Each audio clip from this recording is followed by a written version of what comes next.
Good morning student, સુપ્રભાત. આજે ધોરણ 2 ગણિતમાં આપણું ચેપ્ટર 9 ચાલુ છે. એમાં જે પાઠ 6 છે એમાં શું છે, આપણે તો મજાના દિવસમાં આપણે અત્યાર સુધી વારના નામ અને વિક્રમ સંવતના મહિના એટલે કે ગુજરાતી મહિના કાંતકમાસર કરી ગયા. હવે આજે છે ઈસવીસન પ્રમાણે એટલે કે અંગ્રેજી મહિના, જે આપણે અત્યારે બુકમાં છે કે આમાં છે એ આપણે ગુજરાતી કરતા વધારે યુઝ કરીએ છીએ એટલે એ આપણે મોઢે તો આવડે જ છે.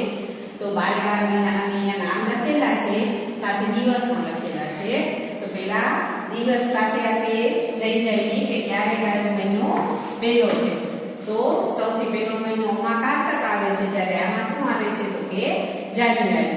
તો જાન્યુઆરી કયો છે પહેલો, ફેબ્રુઆરી બીજો, માર્ચ ત્રીજો, એપ્રિલ ચોથો, મે પાંચમો, જૂન છઠ્ઠો, जुलाई 7मो, ऑगस्ट 8मो, सप्टेम्बर 9मो, ऑक्टोबर 10मो, डिसेम्बर 11मो અને નવેમ્બર 11મો અને ડિસેમ્બર 12મો.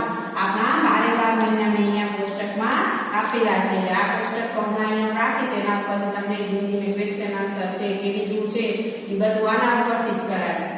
એના સાથે સાથે મેં અહીંયા 12 મહિનાના નામ સાથે શું રાખ્યા છે, એના માસના દિવસ.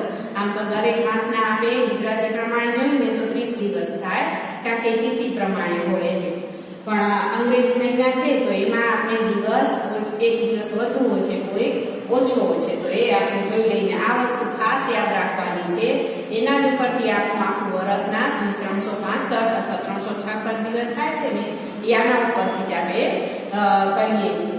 તો જાન્યુઆરી છે તો ઈ માસના દિવસ કેટલા આવે છે તો કે 31. આપણો જે શરૂઆતનો મહિનો પહેલો મહિનો છે એના દિવસ કેટલા છે તો કે 31.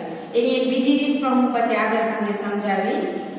બીજો છે ફેબ્રુઆરી મહિનો. હવે લીપ યર હોય તો 28 અને ન હોય તો 29. એવી રીતે 28 29 હોય, ક્યારેક 28 નો હોય અને દર 4 વર્ષે આવે છે. તો દર 4 વર્ષે આવે ને ત્યારે આ મહિનો આવે છે આપણો, બરાબર છે. તો કે આ 28 દિવસ હોય અથવા 29. બધું ધીમે ધીમે શીખવાડીશ, તો અત્યારે તમે આ વસ્તુ યાદ રાખજો. માર્ચના વળી શું આવશે તો કે 31, એપ્રિલમાં 30, મેમાં 31, જૂનમાં 30, જુલાઈમાં 31, ઓગસ્ટમાં 31. જો જુલાઈ પછી ઓગસ્ટ પણ 31 નો મહિનો આવે છે. આનું આ જ મહિનામાં બને છે. આવા પ્રશ્ન જવાબ આવશે. આ બધું કરાવવાનું કારણ શું છે કે તમને આના ઉપરથી પ્રશ્ન જવાબ આવશે, એ તમને દેવાના હશે. સપ્ટેમ્બર 30, ઓક્ટોબર 31, નવેમ્બર 30 અને ડિસેમ્બર 31. તો આ ઈસવીસન પ્રમાણે આપણે 12 મહિના છે અને 12 મહિનાના દિવસો પણ મેં તમને લખી દીધા છે. આજે તમને હોમવર્કમાં આ વસ્તુ નહીં કરો તો ચાલશે, પણ આ વસ્તુ કરવાની છે.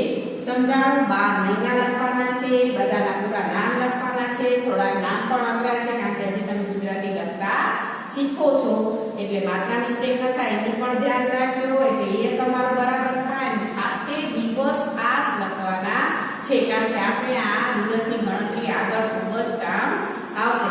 જે કેલેન્ડર આપણે જોઈએ છે ને, કેલેન્ડરમાં આપણે આનાથી જોતા પણ આવશે, અને આપણે બીજા પ્રશ્ન જવાબ અને જીકે નું પણ આપણું થોડું સામાન્ય જ્ઞાન પણ આના લીધે વધે.